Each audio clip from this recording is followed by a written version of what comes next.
As we all know, children, unfortunately, are not the only ones who are bullied. It's happening in thousands of offices and workplaces around the country. In tonight's Fox in Focus, Isaiah Carey is asking the question, are you a victim of corporate bullying? Schoolyard bullying is what we're used to hearing about. For months, it's been the hot topic in the country. This particular lady was one who literally put a bit in my mouth and rode me every single day like a rented mule. But what about corporate bullying? Have you heard of that? I would get there and it would just be horrible. Like I just walked into a house of horrors. If by chance you feel that way about going to work, you're not alone. You may be the victim of corporate bullying. Here's a clear definition. An employee is abused by an employer intentionally, knowing that the law is weak and jobs are scarce. Managers were yelling, acting crazy, trying to belittle me, and just set out to make life difficult.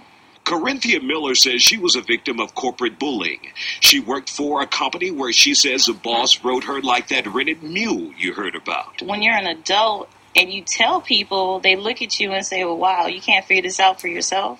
You can't say to this person, well, you need to leave me alone. But you can't, because that person controls your paycheck, controls whether or not you come to work the next day, controls everything about your career. There lies a problem.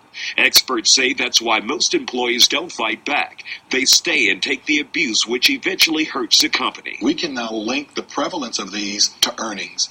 There's actually an ability to build a model that shows what's the impact on your earnings statement. Clayton is an author and consultant who has researched and studied corporate bullying in 25 countries. He says if employers allow the abuse to go on, they can expect a decline in profitability. Why? Workers are doing only what they need to get through the day instead of thriving. It's not a case of does it happen. The only real question is how much of it's going on in your company, which is one of the things companies need to determine. Keep in mind, corporate bullying is different from harassment.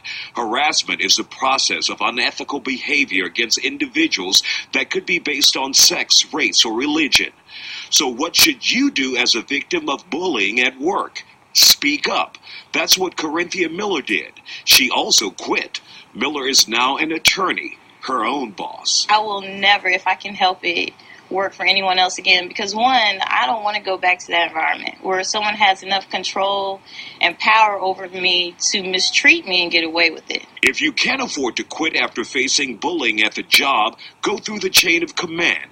Talk to your managers. When that doesn't work, Miller suggests outside agencies like the Department of Labor.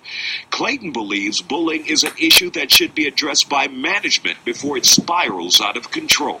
This is an issue that has to be something that leaders of the company say, one, why is this happening in our culture? And two, what is it that we can do to stop it? So ask yourself now, are you a victim? Isaiah Carey, Fox 26 News. And joining us now is Charles Wilson, a lawyer with the law firm of Epstein, Becker, Green, Wycliffe, and Hall. He specializes in representing companies in labor and employment matters. So, Charles, this bullying thing, it's not just a bunch of whiners talking about corporate bullying. You say it's real. It definitely is real. In fact, 16 states have tried to pass laws addressing workplace bullying. And almost 2 years ago, a court decided that bullying can be a form of intentional infliction of emotional distress or assault. Well, that's a big deal because a lot of us were wondering as we were pursuing this story, the difference between bullying and harassment. And you say one leads to the other sometimes. It definitely can. You know, harassment can be illegal discrimination based on gender and race, but bullying can be a form of harassment. Mm-hmm. So if someone is wondering, hey, my boss is picking on me, is this corporate bullying? And if so, do I have any recourse? What would you tell them?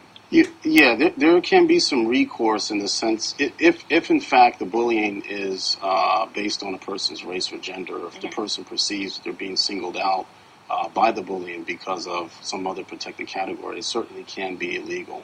And let's define what bullying in the workplace is for all the bosses out there who are watching, who are saying, you know what, suck it up. We've got to motivate you somehow. We've got to point out what you're doing wrong. What makes it bullying?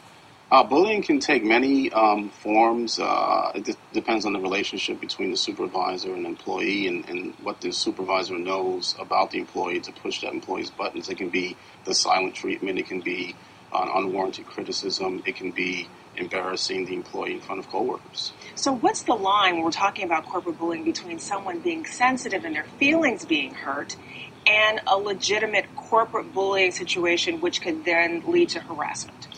Again, if the bullying is perceived to be focused on, let's say, male employees, right, rather than female employees, that can be illegal discrimination. But at a minimum,